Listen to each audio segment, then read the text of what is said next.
What's up, it's cute what if? This side. Today we will be seeing what if OFA Deku fell for Shimura. Now before we move ahead with the FIC, leave a like and subscribe to the channel for future what ifs like this. Wait, that's not supposed to happen. Those were the first words she heard after what felt like a really long and altogether not very restful nap. It was more like she had just blinked for a long time and couldn't really feel anything. Like, what was she doing here? How did she get here? What was the last thing she did? And why was she so hungry? It felt like she hadn't eaten in days. Don't tell me you have multiple personalities. Nana looked up at the top of a metallic platform where a group of 5 boys each with a different colored hair stood. They had on gaudy outfits that matched their hair. Were they like the Power Rangers or something? And why was it so drafty? Another boy, this one with green hair, and a green suit that was pretty cool looking, charged at the group, his body sparking with a familiar energy that made her heart swell. His leg was pulled back like he was going to kick them. Shoot-style St. Louis smashed, huh? The kid sounded like that American-obsessed goofball she kind of remembered. What was his name again? Wait, when did she even meet him? Then her head hurt. A blast of wind knocked the group of 5 into a wall, and then they all merged back into one bland-looking boy with black hair. Izuku Midoriya has claimed the first round. A female voice called from some speakers. A flying camera flew by, focused on the green-haired boy. Apparently he was Izuku. Somehow she felt like she knew that, but also not really. Kind of like déjà vu. Man Eraser, are your kids going to sweep this one too? Remind me when I'm doing this with you. A dour voice said over the mic, because I fill your life with constant laughter and happiness. The camera flew past her, then stopped and then focused on her. Whoa, and it appears like your student is getting his prize early, the speakers said loudly. Who on earth is that busted black-haired naked beauty? What kind of debauchery do you teach your students, and why am I not invited? She liked that woman. She sounded fun. Naked. Nana placed a hand on her sissy. There was no fabric between her fingers and her bare skin. Not trusting her sense of touch, she looked down. She was naked. Not just a little naked like she had walked out of the locker room in her underwear, but the full-on just walked out of the shower naked. Except she didn't have a towel. Holy A, she screamed, trying to cover herself as the camera made a sharp turn away from her. I'm naked, why am I naked? Holy E, she heard Izuku jump down and head towards her, his green eyes were wide. You're Nana apparently, he knew her. That was a good start, but that wasn't important. Yes, I am, and I'm naked. He jumped, scrambling backward, trying to cover his face with his hands despite the fact that he was still looking at her. Lecture. You're naked, was he slow? Yes, I know, help. Oh right. He looked around frantically, his face equally red, but there was a smile on his face. He began to undo the latches on his hero costume. She looked for someplace to hide. Aside from an exit where cheering of the crowd could be heard, the room she was currently in was probably the most coverage she could get. At least that flying camera was gone. And why are you stripping? You're not trying to do the whole, if we're both naked we're even thing, right? No. He shook his head, accidentally stealing an eyeful of her as his face grew even redder. His upper body was already out of his costume before, and the rest fell away quickly. He had on a large pair of boxers that were red, white, blue, and yellow. He was also cut like a Greek god. Okay, maybe seeing him naked would make them at least kind of even.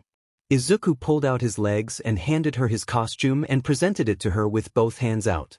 I was taking it off so you could have something to wear. He was still smiling. She took the costume without question. So why are you smiling now? Oh. He rubbed the back of his head, laughing like he wasn't hot as F as she slowly put on his hero uniform. He was barely taller than her and had a plain baby face that was actually kind of cute. Well, when you're saving someone you're supposed to smile, right? Damn it. That's what she used to say. Wait, when did she start saying that? Did she tell that to some blonde kid? Why was everything so foggy? Shaking her head, she started to get dressed into Izuku's hero costume. She was all but swimming in the thing. So, what's going on? Why am I here? Where is here? Who are you? And why are there cameras? And please tell me that this isn't televised. He kept scratching the back of his head. His arm had a lot more scars on it than she thought it would, though at least now he was facing away from her. Not that it mattered considering how much he had seen already. Oh, well, as to what's going on, we're at the U8 Sports Festival. UA, the Hero Academy. He nodded. And this is their sports festival. He nodded again. As in the most widely televised event in Japan, only beaten by the Olympics. Actually, it beats the Olympics now, but yeah. She finished putting on his hero costume, feeling rather small in it. Had she always been so small? It felt way too loose on her, except around the tizzy she guessed. But not that that mattered because chances were all of Japan had just seen her naked. There went any hope she had of starting a family after she dealt with All for One. Wait, who was that? And you're Nana Shimura, right? He asked, his voice low. The one and only, but how do you know me? He seemed familiar enough. But she really couldn't place exactly how she knew him. She would have remembered someone this cute. Izuku looked around checking for something before turning to her. His smile was gone. Well, you've been dead for about 50 years. She blinked, images of a man in a suit cackling as he smashed her down into the dirt before nothingness. He wasn't wrong. She did die. She remembered dying. Or at least it felt like death. But she was also alive now, wasn't she? So I'm a zombie. The universe just had to be running low on weird things to throw at him, right?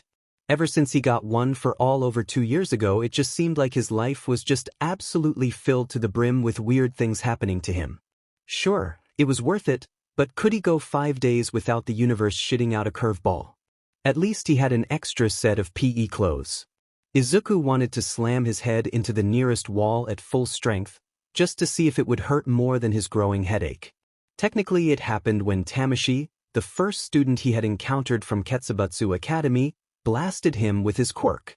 This year, to the surprise of everybody, UA announced that its sports festival would be open to all other hero schools, and just his luck he had to find someone with a quirk that basically brought back the dead. Look, I even told you my quirk don't work that way. The redwood Tamashii glared at him, his arms crossed. It's not my effing fault you have a girly personality, but that doesn't explain why she's still around. A blue-hued Tamashii muttered, looking at his other counterparts. I think we really messed up here, guys. Izuku sighed and pinched his nose. Why on earth did Tamashii decide to use his quirk while in the middle of a hallway? There were 5 of them now, red, blue, green, yellow, and purple, all had their backs against the wall. Look, can you just explain what your quirk does? From what I gather, you can split people up into copies of themselves based off of emotions. What? The green one groaned. You're strong and smart. Man, life is so unfair sometimes. And now you get to hang out with that cute girl. Some guys have all the luck. The yellow one bounded forward, a smile on his face. Yep, that's right, my quirk's called emotional prism most of the time. When people split their emotions, start fighting with each other. Not us though, took me forever to get our emotions under control like this. Oh, but wait, sometimes if a person has multiple personalities, those will come out to play instead. But they normally vanish after a few minutes, or when we get knocked out. The blue one whined. And they're supposed to know that they're you and they want to merge back and stuff. I even tried to return her to you, so I don't know why she's not. Sorry, I'm so useless. It wasn't him. This had one for all written all over it. Maybe it was some weird combination between Tamashii's quirk, one for all storing souls, Nana's own quirk, and just bad luck. It's fine. Chances are this is my fault somehow, thanks for your time. He bowed and headed back towards the infirmary, where there was a very good chance there would be an annoyed recovery girl waiting to scold him for being reckless. He should probably message Gran Torino and All Might. Once he came to terms with the whole Nana Shimura is back from the dead thing. He'd only seen her a few times, once or twice in a one-for-all-induced fever dream, and a few more times in photos from Gran Torino and All Might. But while the girl that had magically appeared was without a doubt Nana, something just told him that it was her. She looked a lot younger. And now he was thinking about her naked again. Damn it. The F did you do? Recovery girl's cane greeted his forehead the moment he walked into the infirmary. If it's not your limbs exploding, it's a naked amnesiac showing up out of nowhere. He held his hands up, blocking the old woman's attack. She looked madder than he'd ever seen her, and actually hit rather strong. You make it sound like this thing happens regularly. You haven't had to heal a broken bone in over a year. Can't you take it easy? The old woman huffed and turned towards the bed where an amused Nana was sitting in UP uniform, his suit resting on a chair. She's the same Nana I remember. Always showing up to my clinic before I joined UA. Her and that scamp Sora always got into trouble, even before she got one for all. Could you not talk about me like I'm not here? Nana spoke up, pushing a bit of her long black hair behind her head. And could you please explain to me what's going on? Because if you don't, I'm going to stick with my zombie theory and start eating some brains. She placed a hand over her stomach and let out a sheepish smile. I feel like I haven't eaten in like forever. Recovery girl sighed before smiling. One moment, dearie, I should have some snacks in my fridge. Awesome, Nana turned to him, one eyebrow raised. Okay, so you kind of know me and I kind of know you, and I don't really know how I got here, so can you please explain what's going on? And also what exactly you meant by me being dead? Nana pointed towards Recovery Girl. Because she said I'm not a zombie? Right, well. He pulled a chair over to her and folded his hands over his knees. Where was Nizu? Or Gran Torino? He didn't want to bother All Might with this, not yet anyways. It was a miracle they weren't be swarmed at the moment. Why don't we start with what you do know? Oh, that's a short list. She held up 5 fingers and began to pull them down one by one. My name is Nana Shimura. You're Izuku Midoriya. She's Recovery Girl. I'm supposed to be dead. She wiggled her pinky, and what else? Oh, right, most of Japan saw me naked on live television. That's it. Nothing else. He asked. Maybe she wasn't Nana. Or at least not all the way Nana. Everything else is kind of fuzzy, and basically whenever you say stuff it feels like déjà vu. Like when you talk about One for All or Sora it feels familiar, but that's about it. Like you, I kind of feel like I should know more about you than I do, but all I know is that you're a... She looked him up and down, a smile growing on her face. You're a pervert. I said I was sorry. He whined, placing his hand in his hands. I really wasn't thinking when I saw you there.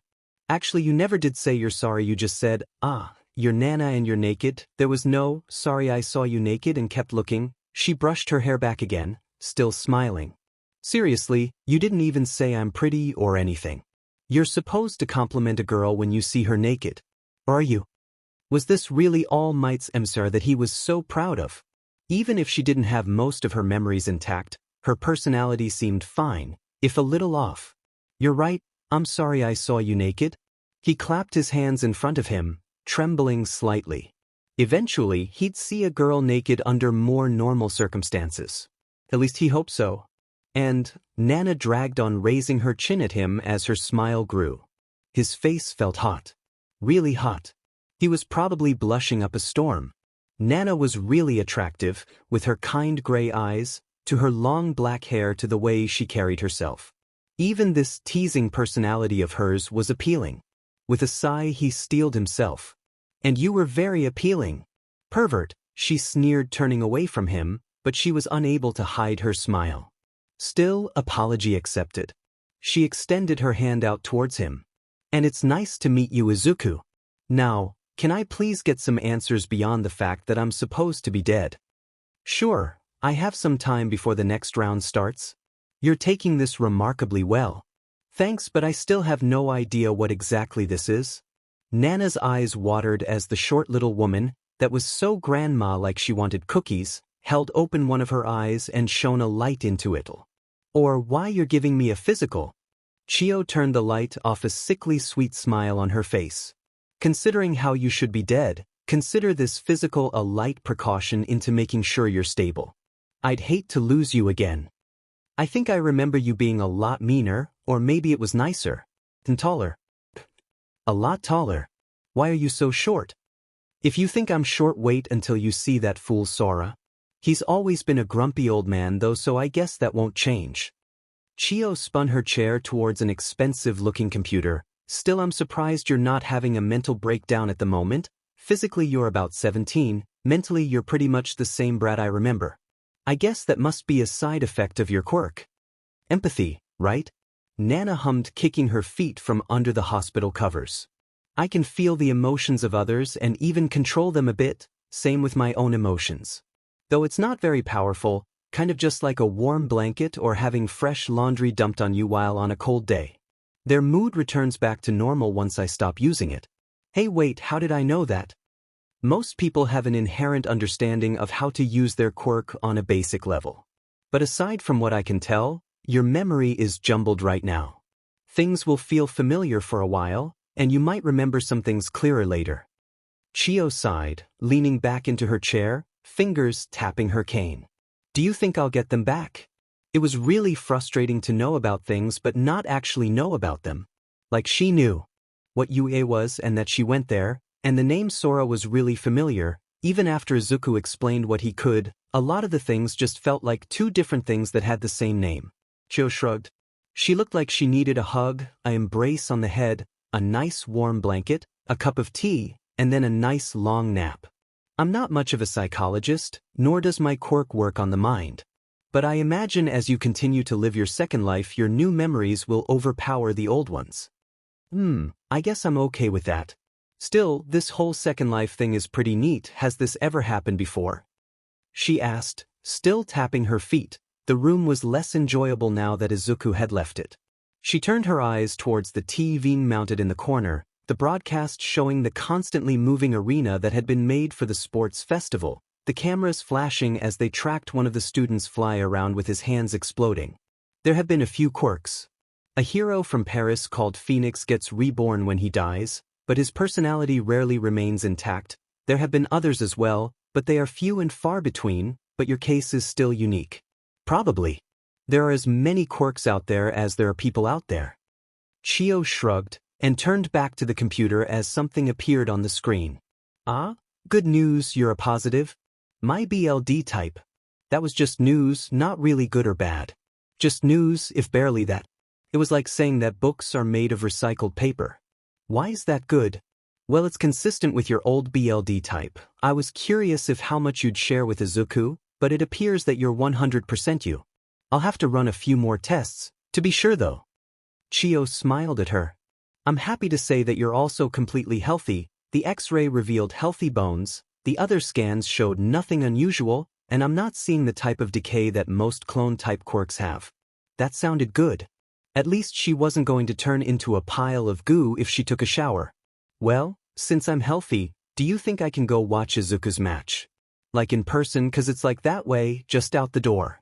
His match is up next. If she focused, she could feel the excitement of the crowd. Singling them out was difficult, especially at this range, always had been. One light stood out. A full moon among a sea of stars.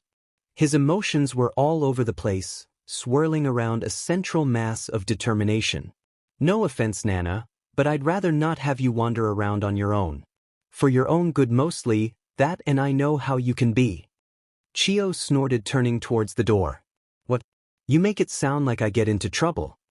She beamed at the older, or was she younger? Let's just go with the age of her body. Wait, wasn't that like an hour at most? But she had boobs. You are trouble. Chio sneered. The number of times you stuck your nose into things just because you had a feeling is. The door slammed open and a really short guy in a yellow suit bounced in. His eyes were wide and he looked out of breath. Or he was having a heart attack, and considering how he looked like a grandpa, that was very likely. Holy V. His emotions were easy to read on his face. Surprise, happiness, shock, wonderment. And a healthy dose of, oh god, I just ran across town so fast the laws of physics are going to take me to court. Still he felt familiar. Wait, she knew this guy. Holy see, sorry you got old and short. A half second later and she could tell he was annoyed. Largely because his cane had been bounced off of her head. And you're still the same pain in the butt you always worked, Sora blubbered, sinking down into the chair next to her bed. Tears were already staining his eyes. How are you here again? And why are you a teenager?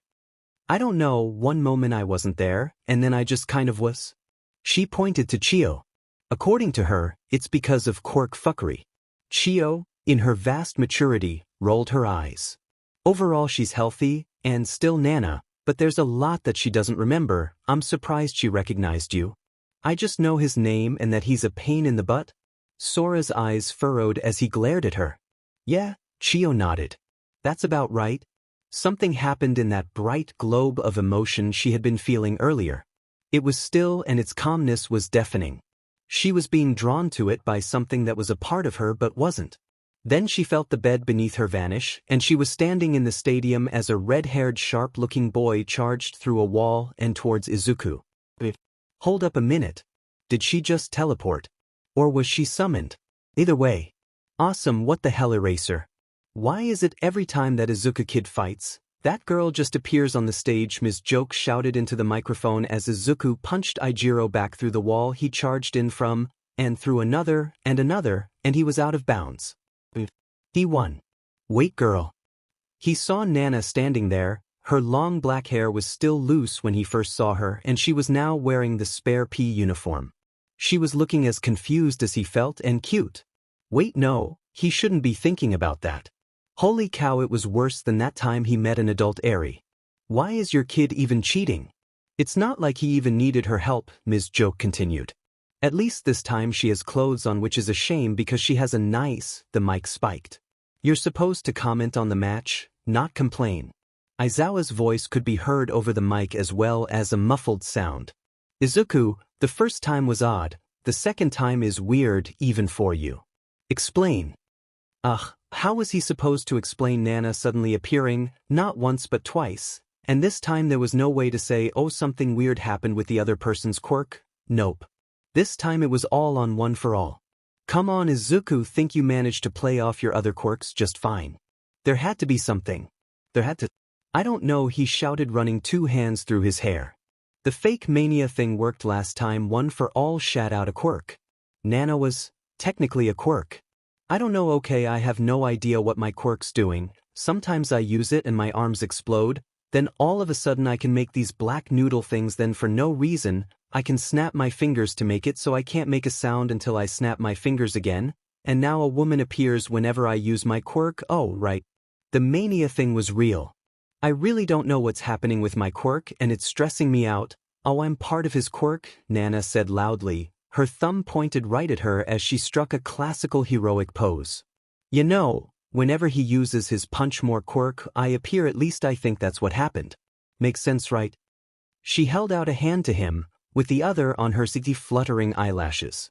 It's because we share a bond greater than space and time that our love flourishes, and he brings me to his side. The mic spiked again, causing the audience to groan.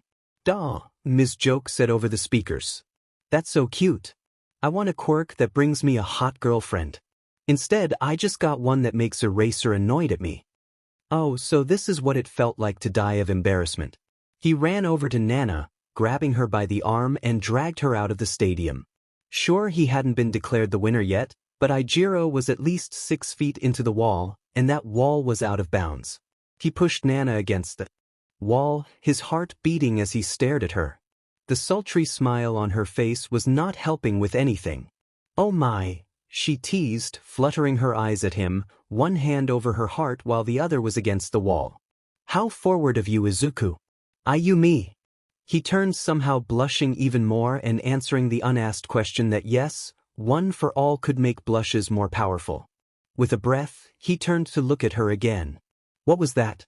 You're making things worse out there.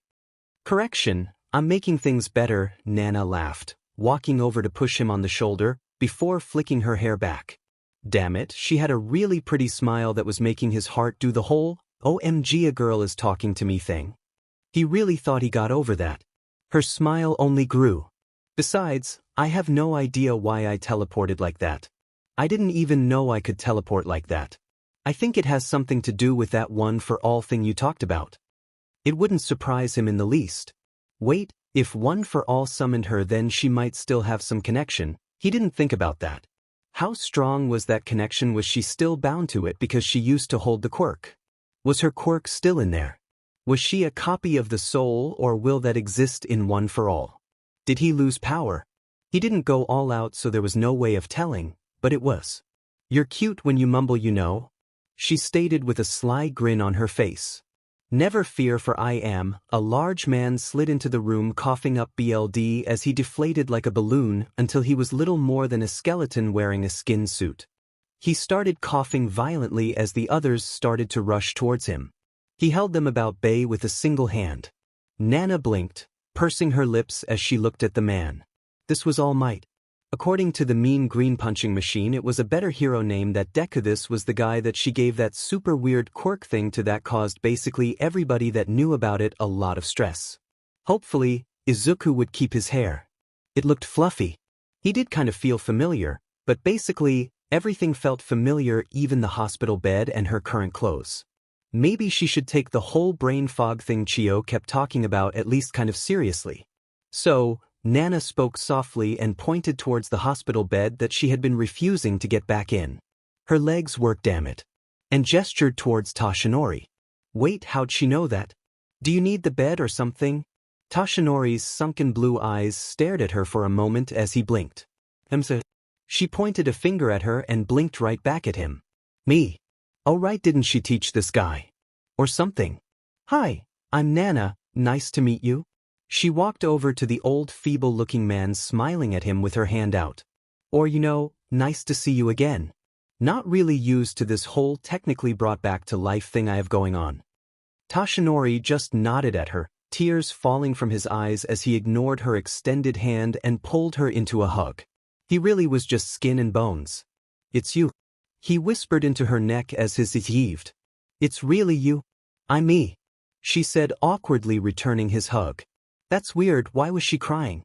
She wasn't actually reading his emotions right now, so she shouldn't be feeling them. But she was crying.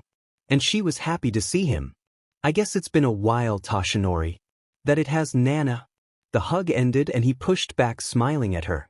Sorry about that, but I admit that this wasn't exactly what I had in mind when Izuku messaged me to come to the infirmary.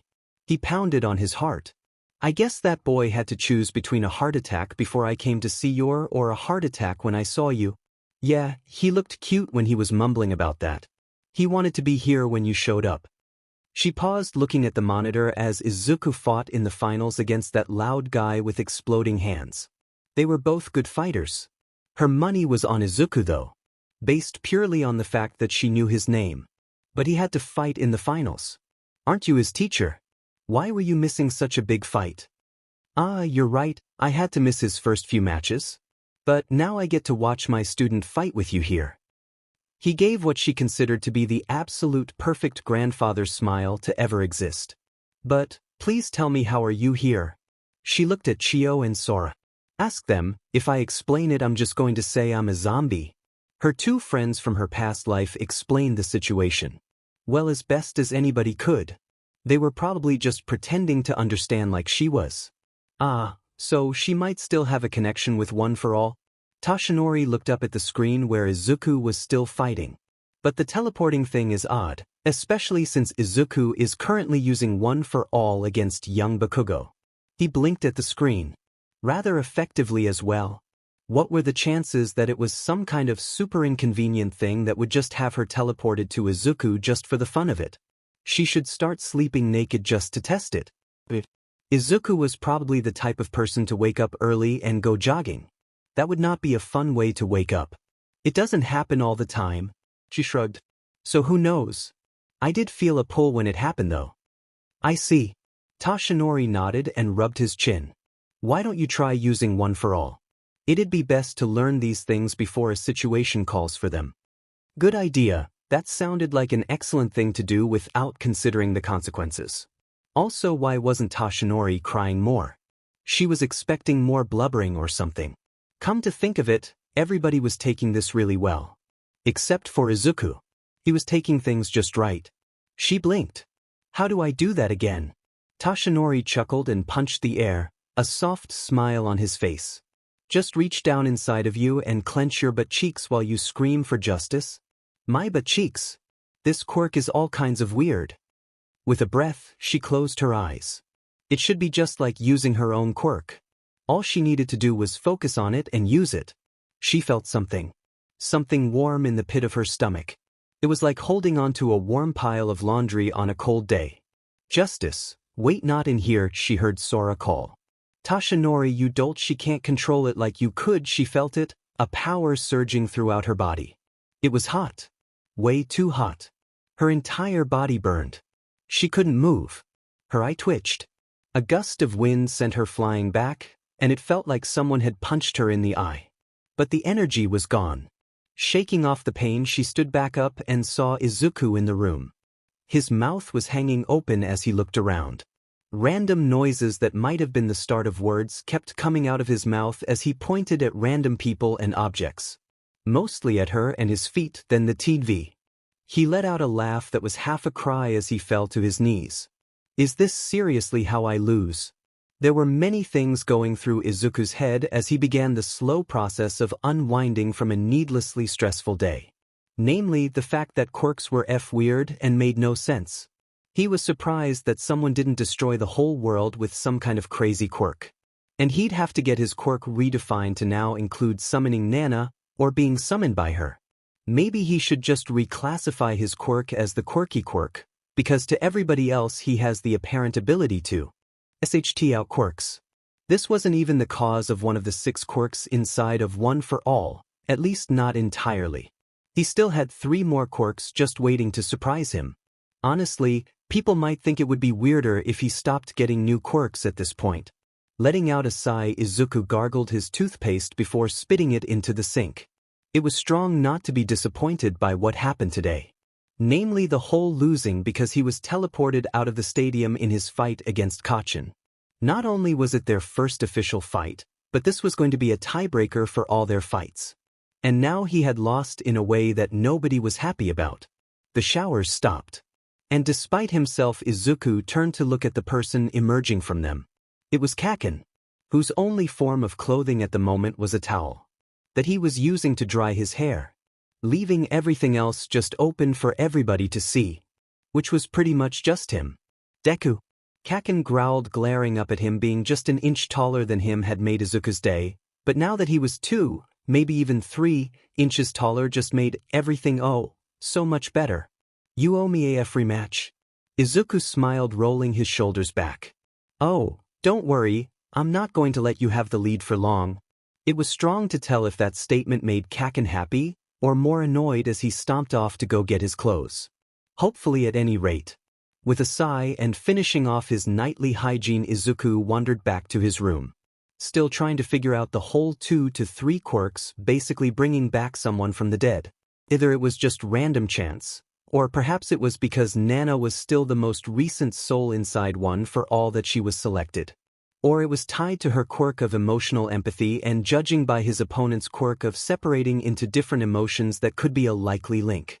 But the link between that and being brought back from the dead was just mind-bogglingly far. He nodded at Kaminari as he made his way to his room. Door open. Door shut. Face meet pillow. Sleep took him faster than he would have thought.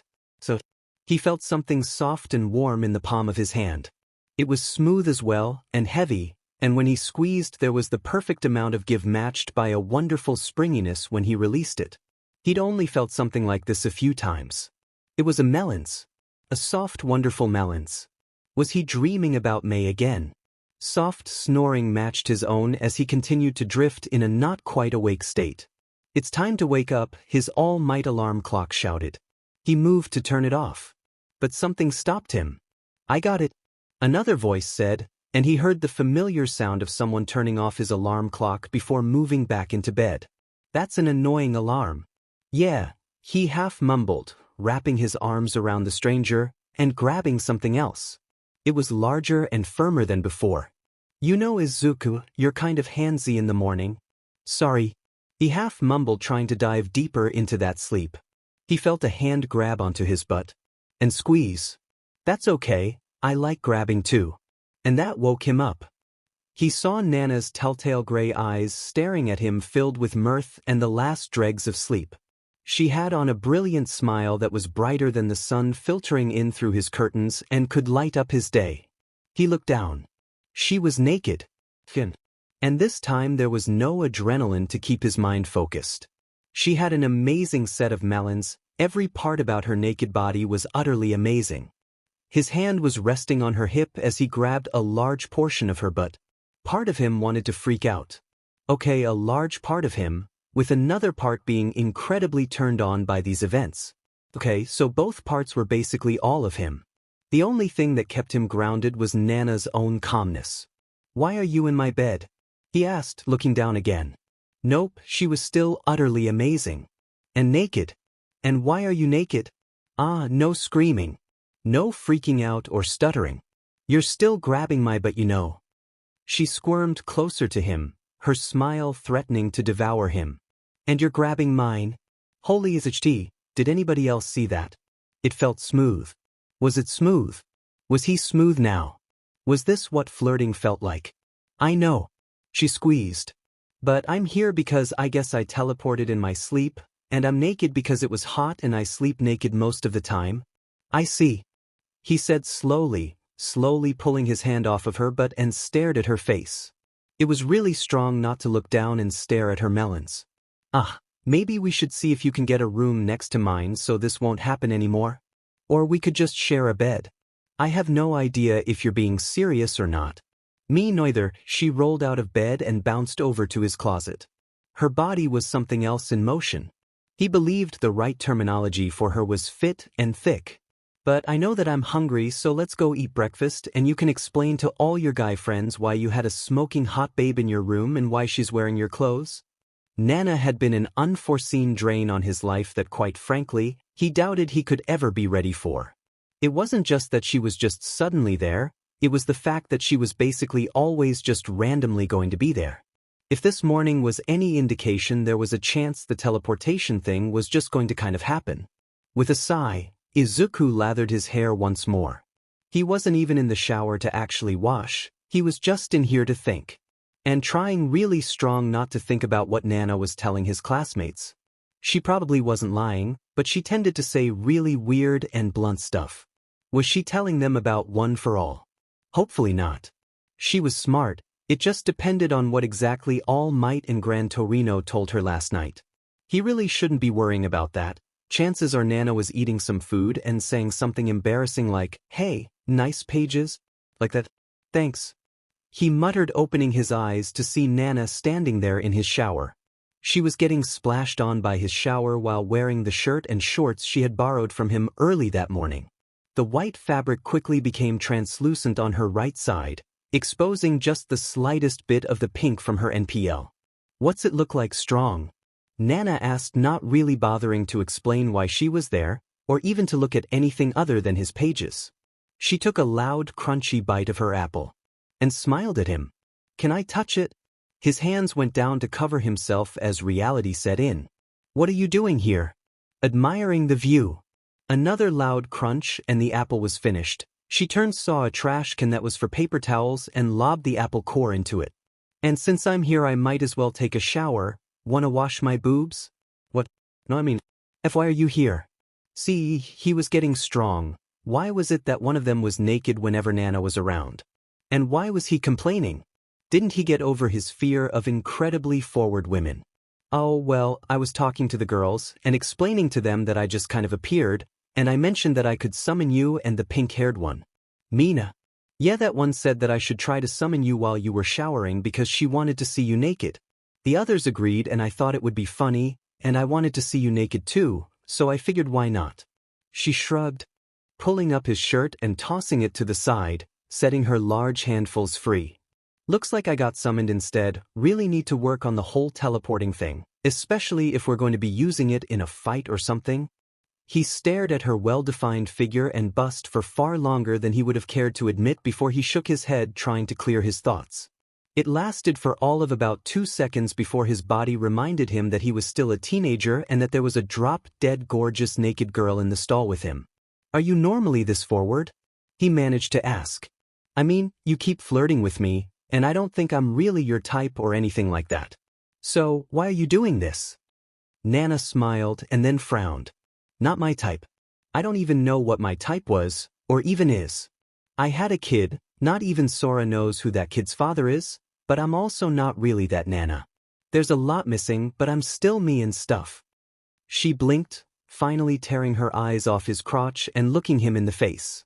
That sounds really weird, but I've been thinking about who exactly I am really strong. And I'm fairly certain that I'd think you were cute and totally my type even if we didn't have this whole quirk soup thing going on. You would. He blinked, now more cold than nervous as Nana took the hot water stream directly from him. Yet besides, if I'm going to be just randomly appearing in your bed and you're going to be GRPG me when we sleep, We might as well just see if something happens. She ran her hair through the shower and pulled off his shorts with relative ease, leaving her completely naked. The sheer casualness of her NDDY combined with the fact that she was a relentless flirt was starting to put him at ease. That or he was just becoming numb to the whole thing. What if it doesn't work out? Was he really considering this? His PP said yes. Brain was still trying to figure out how exactly she came back from the dead. Heart was saying why not. Nana hummed, tapping her lip, and frowned at for a second. Well, are you in butt? I don't think so. Then we should be good. If it doesn't work out we can talk about it until it does work. At least until we find a way for us to spend more than 2 hours apart from each other before we just kind of appear next to the other person. She snorted, smiling at him, then her eyes went south. Oh, so that's what it looks like, strong. He looked down. Yep, fully irked and completely uncovered. So, what now? His voice cracked as he forced his hands to the side. I mean, I've never really had a girlfriend or anything even remotely serious like that. So, I wouldn't even know where to start. Well, we can either do things the slow way, where we just kind of start getting a feel for each other with dates and stuff. The slightly faster way where we embrace right now and see if there's something there, or we can do things the really fast way and you can put your PP inside of me. She flashed her smile and laughed at him. Sorry, I think I have PP on the brain. Specifically yours, but you know. I'll let you decide. What? Why do I have to choose? If we're going to be in a relationship, you're going to have to learn to deal with me being indecisive and then not liking when you choose. She turned to him, smiling and all but posing in the end. Well, what choice? PP said. See. He bit his lip and considered things. The slow route really hasn't worked out for me. And while I do think you're really attractive, I don't think having SEC in a public shower is a good idea. Oh, good point. Nana smiled and took a step closer to him. The embrace it is. Despite seeing it coming, the embrace nearly knocked him out. It felt like one for all was coursing between them, sending sparks of raw energy to dance along his fingers. It was a simple lip-to-lip embrace. It was far too pure to ever be considered making out, and it was overall too sudden. Well then, Nana all but purred as she pulled away, smiling, one hand on his ear while the other was barely hiding her smile. I think you made the right choice. Yeah, he blinked, sighing. Maybe he really should just stop resisting and let things happen. I'll go get you some clothes, then we can, figure out more about this quirk thing. Sounds good. She pressed a finger to his nose. Oop. There were several unique aspects about her currently being alive. The first being that she basically had a leash. Sure, it was one that she could easily pull on and just end up dragging Izuku along with her if she went somewhere, but by default he was the base. Which was weird because she always thought that she would be the Dio. And by always she meant ever since this morning. And now Izuku's PP was on her mind again. Damn it, now was not the time. Sloppy Sora sneered at her as he dodged her attack before popping her on the nose with his gloved fist. Have you forgotten all your fighting skills? Yes, I don't even know how to do algebra. She held up both her arms and tried to smash him to the ground. But he was too quick. It was like a small, very annoying fly that had gotten supercharged by concentrated coffee. Naturally, she missed. I do remember how annoying you are. And I'd forgotten how stupid you are. Why was the ancient old man acting like he was a kid with her? She had an excuse. She was immature. She pulled off her shoe and threw it at him. Even if he hadn't dodged, it would have missed anyways. Why aren't you using one for all? I thought you said you could use it. I can, but it's like using a power tool. I don't know how to use it properly, so I'm a danger to myself and others. That's why we're fighting, so you can figure it out again, only this time we'll do it better so you don't die again. So that's why you're trying to kill me? Yes, she growled and looked over to Izuku, who was talking with that blonde-haired guy that swore a lot. Toshinori was standing off to the side looking at all of them with a smile on his face. A small rodent in a suit stood next to him. Nizu or something. He was cute. Like a stuffed animal. Can I at least ask someone else for advice first? A good idea. Toshinori stuck out his tea as he walked forward. A pleasant smile on his face. I might be able to give you some. Actually, all might, Izuku said, jogging over to her. His face flushed when their eyes met, but it lasted for a few seconds. Why don't you let me help Nana? She's more like me than you. Oh well, you may have a point there, young Midoriya. She could all but see the disappointment in the man's voice. She should ask him for some life advice later. Old people like that stuff, right? We're moving you two into a separate room, the sleepy-looking guy that Izuku called Sensei, and probably had at least 2 cats, said in a voice that sounded like he was constantly holding back a yawn. This way, when one of you teleports to the other, we'll know about where you are. Izuku raised an eyebrow at the man, one hand rested on his hip for maximum sass. It had been all of 4 days since she had manifested, and every time she had woken up she had been right next to Izuku. It was nice in that he grabbed her in his sleep, and nice in that he also slept shirtless. It was also fun to wander out of his room wearing just his shirt and a pair of boxers. The girls in his class were nice, but she called dibs. Or at least mostly dibs. 3 ways were an option. Man, was horniness a side effect of resurrection? That her current lust for life was a bad thing, but she had PP Izuku's specifically on her mind basically any time she wasn't relearning how to fight. Separate room. Where will we be staying? And are you sure it's allowed to have 2 students of a different gender share a room? Izuku asked. She half wanted to slap a hand over his mouth and tell him to shut up. This was their chance to have a lot of alone time, well, more than normal. When she woke up naked in his bed, his strong morning wood pressing up against her thigh, and "No bad, Nana. These panties are new, you'll still be in the dorm." Aizawa pointed behind him, where the teacher and dorm supervisor's rooms were located. "You two will be staying in the spare supervisor's room. There's 2 beds in there that should be close enough that Nana won't teleport to you anymore. And she's not a student, not yet, and the only reason she's been allowed to attend class is because we can't keep her out of them, or you just end up vanishing. This is just the simplest way to deal with your situation." Well, that was good to know. She and Izuku were basically moving into their newlywed house. Oh, maybe it had a private shower that wouldn't be entirely private. Besides, they tried to have Izuku and her sleep next door to each other, but that didn't work. You're aware that if we're going to be sleeping in the same room as each other, I'm going to screw his brains out. Right?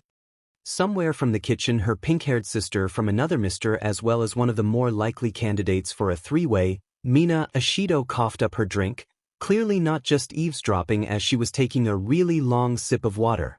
Nana Izuku balked at her, his face red. "We keep condoms in the laundry room for a reason." Aizawa didn't so much as blink at that comment, which, if it wasn't for the whole SEC, might have taken part of the fun out of it. Just try to keep the noise down and make sure he still has some brains for class. She liked this guy. Izuku's mouth fell open before he smacked his head and groaned. "Thank you, Sensei." Mina walked out of the laundry room holding a couple of shiny squares in her hands. "Whoa, there really are condoms in there, Ijiro. We're doing this." Evidently, Mina was taken by the spiky redhead. "Darn, no 3-way. Aizawa just groaned, handed Izuku a key and walked off. She naturally grabbed the keys out from his hands and pulled him over to the door. This was exciting. It beat the plain boring dorm room they had set her up with before, namely because now she had an Izuku in her room. "Come on. Let's go check it out." "Hey Nanaji," she pulled him off balance and dragged him to the door. "Let me walk." "Oh, good idea." She unlocked the door and then jumped up into Izuku's arms, knowing full well that he would catch her. "Now carry me in like we just got married." She wrapped her arms around his neck and whispered in his ear, "Then throw me on the bed, pin me down and F me."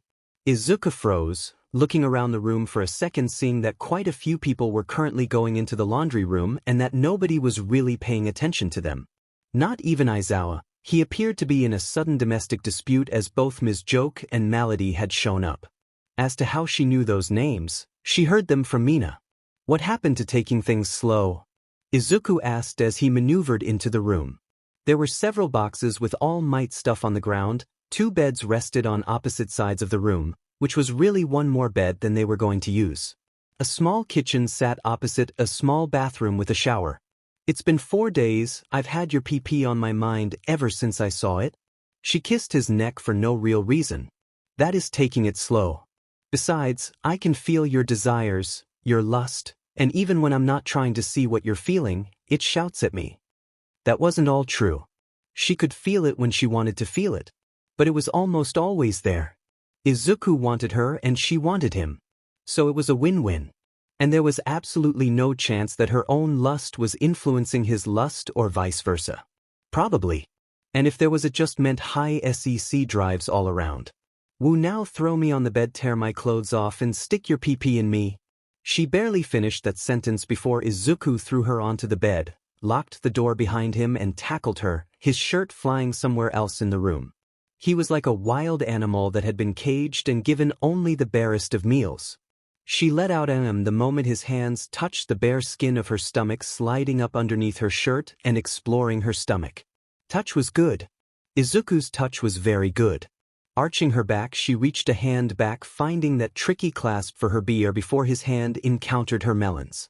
She was free, and his hand slid under the loose material, fingers digging into her melons and sending a warm pulse throughout her entire body.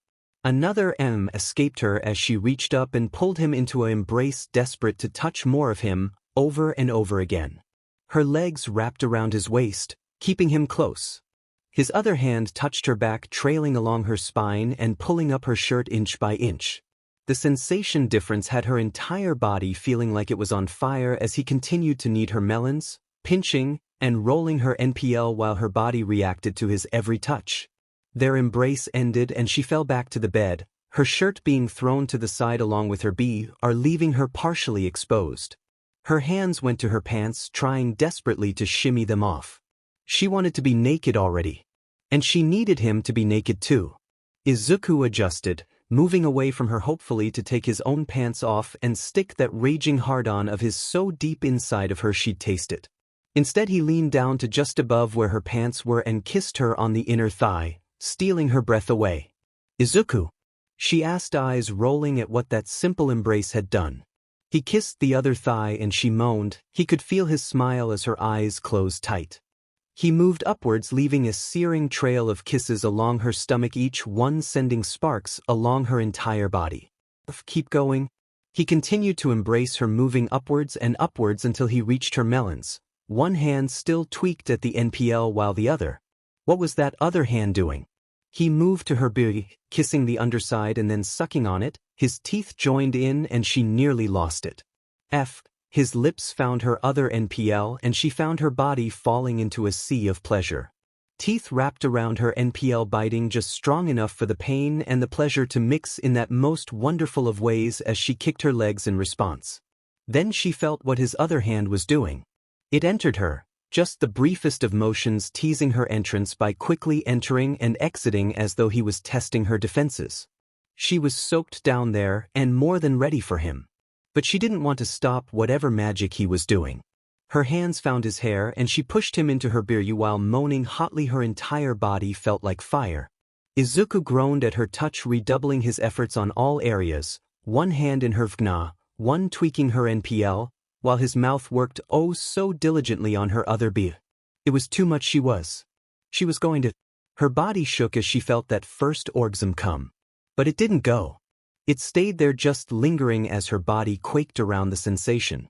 "Izuku," she said, eyes fluttering as she continued to run a hand through his thick tangled green hair. "That was amazing. Who taught you that?" "The internet," Izuku half grunted as he moved, pulling away from her. She let her hand drop to the bed as she sighed. He tugged on her pants, removing them without much effort as she was already too content to move. She opened her eyes when she felt his hand press down on the mattress next to her head. His green eyes were sparkling with raw lust and excitement.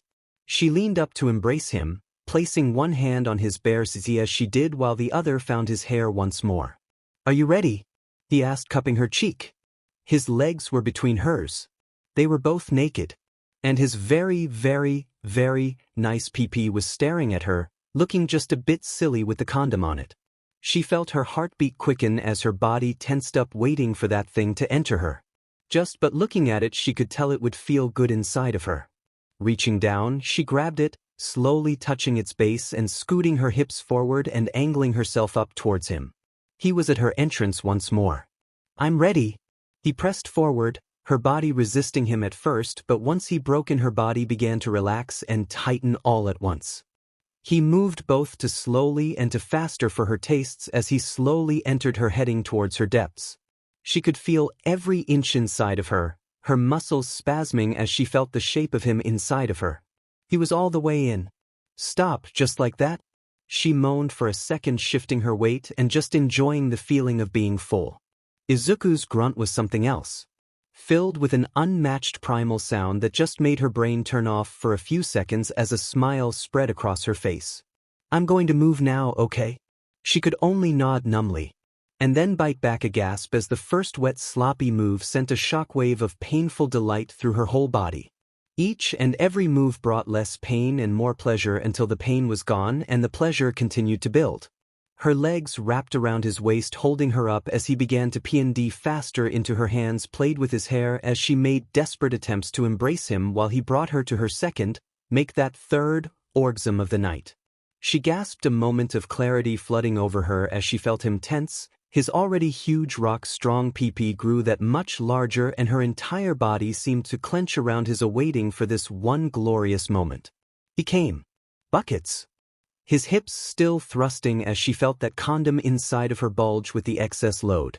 She wanted it inside of her, to feel all that hot, wonderful goo fill her up. But this was good. This was very good. Her body finally relaxed, washed in the ocean of those 3 wonderful orgasms that left her numb. All she wanted to do was curl up, eat some snacks, and watch a movie. She doubted she could do much else. That was amazing. Izuku nodded, moving to embrace her softly. To us. We should have gone the fast way from the start. The wait was worth it. She flopped her head to the side, spotting the lone computer screen that sat on a desk. They could probably watch a movie on that. Do you want to take a shower? Izuku asked, still holding on to her. Together. The tiredness vanished from her body as she shot up to stare at him. Only if you F me against the wall. He was strong again in a heartbeat. So, Izuku said softly. He was holding Nana's hand as they walked down the white sandy shores of Okinawa. It was Momo's idea for a class trip, and he had spent shamefully little time with his class and far more time with his girlfriend.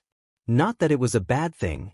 Basically, everybody else had gotten in a relationship once the whole condoms in the washing room thing had been discovered, and had to be replaced frequently. Nana looked at him, her feet splashing down into the cool ocean waves as she walked beside him. She was wearing a plain black bikini that showed off her curves, and the fact that she had a set of abs that were to die for. In case you're wondering, yes, your baby face on your gigantic muscly body does look a bit silly, but it's also cute and hot when you pick me up and F me against a wall or something. Like that one over there. Or when we're just standing. Like right now. Are you really that horny again? He couldn't help but smile, even as he blushed at the topic. Hopefully, nobody else on the beach heard her. Or that they cared. But then again, the people had been looking at her. She really was appealing and hot. Really, really hot. Nana snorted, pushing a strand of her long black hair behind her head, and shook her head. If she cared about anybody else on the beach, let alone saw them, she didn't show it. Her eyes were only on him and the scenery. That's my secret, Izuku. I'm always horny. I think I knew that already. The 3 months he had spent living with each other in the same room and sharing the same bed, technically 2 beds pushed together, the only time they didn't have ZC was when Nana was on her PRD. But I wanted to ask you something. You just did. Wait, no you didn't. Damn it, you're supposed to ask if you can ask me a question before that, and stop being so formal. She swatted him on the a cute pout on her face as they continued along the sandy shores. But sure, what do you want to ask me? Well, I wanted to know where we go from here. I mean, relationship-wise, we've been dating for months and I just really know where you see us in a, I happily accept your hand in marriage. Nana blurted out, stepping in front of him and grabbing onto both of his hands. What, how did I me remember? Nana leaned up and kissed him on the lips. It was sweet, tender, and way shorter than how she normally kissed him. I can feel how much you love me. I don't worry a lot, but when I do, I know that I can just let myself feel that love and I'll be okay. I know that I sure as hell love you. So, my answer to where I see myself, where I see us, in the future, it's really kind of obvious.